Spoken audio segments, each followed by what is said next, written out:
This is a small update on the Red Rocket. I went ahead and put on my trim yesterday, and I guess it wasn't too bad to put on. It was just a little bit of time consuming. I hadn't put any trim on in a while, but this is the original trim. It's triple chrome plated, and then I put a red vinyl insert all in the middle. Went ahead and got that on yesterday.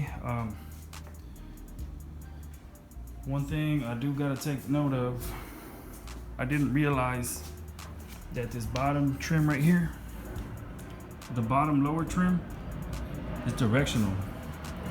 There's one for the left and one for the right. And the way you can tell is the bottom piece of the trim here is thicker than the top. So it kind of goes in a little bit. So the bottom piece is thick, and it goes a little bit thinner here on the top. So if you can put it on the wrong side, but then you'll have a little piece like bulging out right here.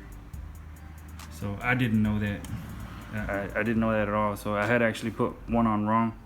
I had to take it back off and you know, put the right side on. So it was pretty noticeable once I got it in here. It would look kind of funny, and the clip that joins these two, it won't sit in right if it's on the wrong side. So that's a red flag right away. But the trim is on. These letters are aftermarket, and this one is too. It's a repop, but they fit pretty good. They fit good. I wanted all the original trim, or as much original trim as I can leave on the car. So that's why I got these restored and chrome plated, and they came out really nice. I like them. You know, with all the stuff they used to triple chrome plate them, they're actually thicker and a lot stronger than what they originally were. So on the triple chrome plating, what triple chrome means is it has a layer of copper, it has a layer of nickel, and then it has the last layer of chrome. And of course, before all that, they gotta polish it, you know, and get all the dents out, if there is any. But I went ahead and put the trim on yesterday. I put the antennas on. Got dual antennas. Gotta have dual antennas. I gotta drill. Well, actually, I already drilled the holes for the gas door guard. I just need to put the screws on. And I need to drill holes for the knuckle guards. But I was gonna pinstripe those little lines first. Red. And let me see. There's the driver's side. Looks so much different with the trim on now. It's just completely night and day. It's crazy what trim can do. There's the passenger side. Came out nice. Yeah, again, I gotta drill the holes for the knuckle guards. But I mean, even the knuckle guards, they make so much difference. Really like them. I like accessories. And there's the antenna and the side trim.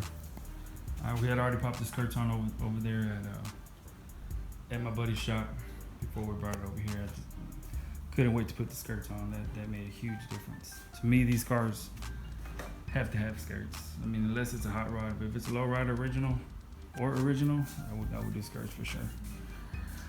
So next off, I'm gonna be putting together the dash. I had to dig out some things, so y'all stay tuned for that. I'm gonna put on the Dakota dash, the bezels, the column, you know, and the tissue box, and I have a color bar that's gonna go on. I dug them out yesterday. I went ahead and put on the ashtray, and I put on the Autotronic eye. And man, I love that thing. It's awesome. It looks really good. I like it. I like it. And I took that apart like every other piece, and I base coat and clear coated it, and man, it looks really nice. So y'all stay tuned. I'll be putting the AC vents, the Dakota dash. I did it, steering column, and then after, you know, tissue box, color bar, the accessories, bezels, the glove box door with the new trim on it. So man, this thing is gonna look so much different. So I'm gonna put in a couple hours on this next, and I'll bring y'all back and I'll show you the finished product. All right, well, thanks for watching, guys.